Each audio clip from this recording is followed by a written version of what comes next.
Hello viewers, আসসালামু আলাইকুম। আমি একটু মজার রেসিপি নিয়ে হাজির হলাম। আজকে আমার রেসিপিটির নাম হচ্ছে গরুর কলিজা, ফুসফুস, আম একসাথে রান্না করতেছি। তো প্রথমে আমি এগুলোকে ভালো করে পরিষ্কার করে একটি প্যানে সামান্য তেল দিলাম এবং এগুলো দিয়ে দিলাম এরই মাঝে পেঁয়াজ কুচি এবং পেঁয়াজ বাটা দিলাম।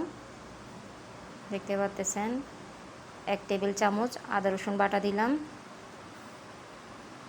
আর নারকেল বাটা দিচ্ছি 1 টেবিল চামচ, মিষ্টি জিরা প্লাস চিকন জিরা দিলাম 1 চা চামচের মতন, স্বাদ মতো লবণ দিচ্ছি, তেজপাতা দিচ্ছি, এলাচ লবঙ্গ দিলাম, 1 চা চামচ হলুদের গুঁড়া দিচ্ছি, 1.5 টেবিল চামচ মরিচের গুঁড়া দিব দেখতে পাচ্ছেন, এবং 1.5 টেবিল চামচ ধনিয়ার গুঁড়া দিচ্ছি। আর এগুলো সামান্য পানি দিয়ে আগে আমি সিদ্ধ করে নিব দেখতে পাচ্ছেন। নেড়ে চেড়ে দিচ্ছি। তো এইভাবে প্রথমে আমি এগুলোকে সিদ্ধ করে নিব। তো দেখতে পাচ্ছেন সিদ্ধ হয়ে গেছে। এর মাঝে আমি ধনিয়া পাতা দিয়ে দিচ্ছি, কাঁচামরিচ দিচ্ছি।